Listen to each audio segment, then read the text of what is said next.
مختلف تنظیموں نے سپریم کورٹ کے فیصلے کا خیر مقدم کیا ہے۔ دہلی ہائی کورٹ نے 2009 میں اس انتہائی حساس موضوع پر ایک تاریخ ساز فیصلہ سناتے ہوئے کہا تھا کہ تعزیرات ہند کی دفعہ 377 سے مساوات کے اصول کی خلاف ورزی ہوتی ہے۔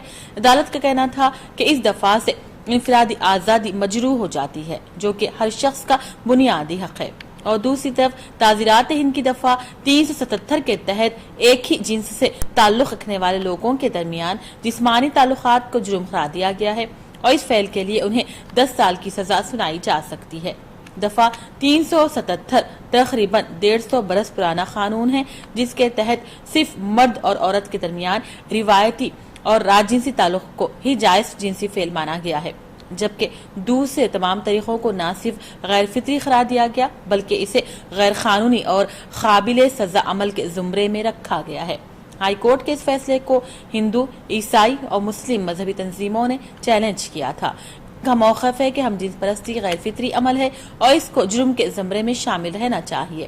سپریم کورٹ نے پچھلے سال مارچ میں 1 مہینے کی لگاتار سماعت کے بعد اپنا فیصلہ محفوظ کر لیا تھا، جو آج سنایا گیا۔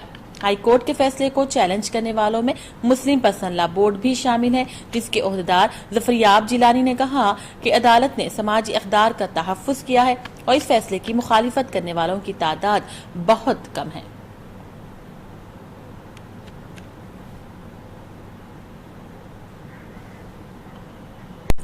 اور دوسری طرف ہم جنس پرستی پر سپریم کورٹ کے فیصلے سے کئی سیاسی قائدین نے بھی اختلاف کیا ہے۔ ہم جنس پرست تعلقات کو غیر قانونی ٹھہرانے کورٹ کے فیصلے پر رد عمل ظاہر کرتے ہوئے J D U M P Shivanand Tiwari نے کہا کہ ہم جنس پرستی تو ایک قدیم زمانے سے چلی آ رہی ہے، جسے نظر انداز کرنا غلط ہوگا۔ تیواری نے کہا کہ مہابھارت میں بھی اس کا ذکر کیا گیا، اور وہیں کانگریس ممبر پارلیمنٹ منی شنکر ایّر نے کہا کہ ہر انسان کے ساتھ برابری کا سلوک ہونا چاہیے، چاہے وہ ہم جنس پرست ہی کیوں نہ ہو۔ اور ایسے میں ہم جنس پرستی پر سپریم کورٹ کے تاریخی فیصلے پر حیدرآباد میں بھی عوام نے اپنے رد عمل کا اظہار کچھ اس طرح کیا۔ So you think it's a like unnatural way of relationship? Yeah, of course, it's an unnatural way of relationship, and as per me, it's haram in Islam as well. That's it. Thank you. Okay, I think this is not right.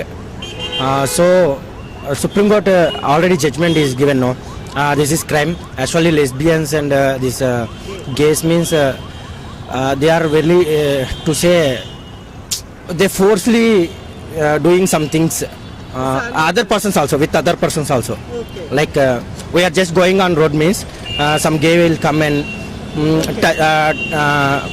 touch me and doing something. Okay. That is not right now. So 100% it is wrong only. Gays and lesbians, because of nowadays the girls are not accepting the love proposals. That's why the boys are converting into the gays and the girls are converting into the lesbians. That's why supporting the both gays and lesbians.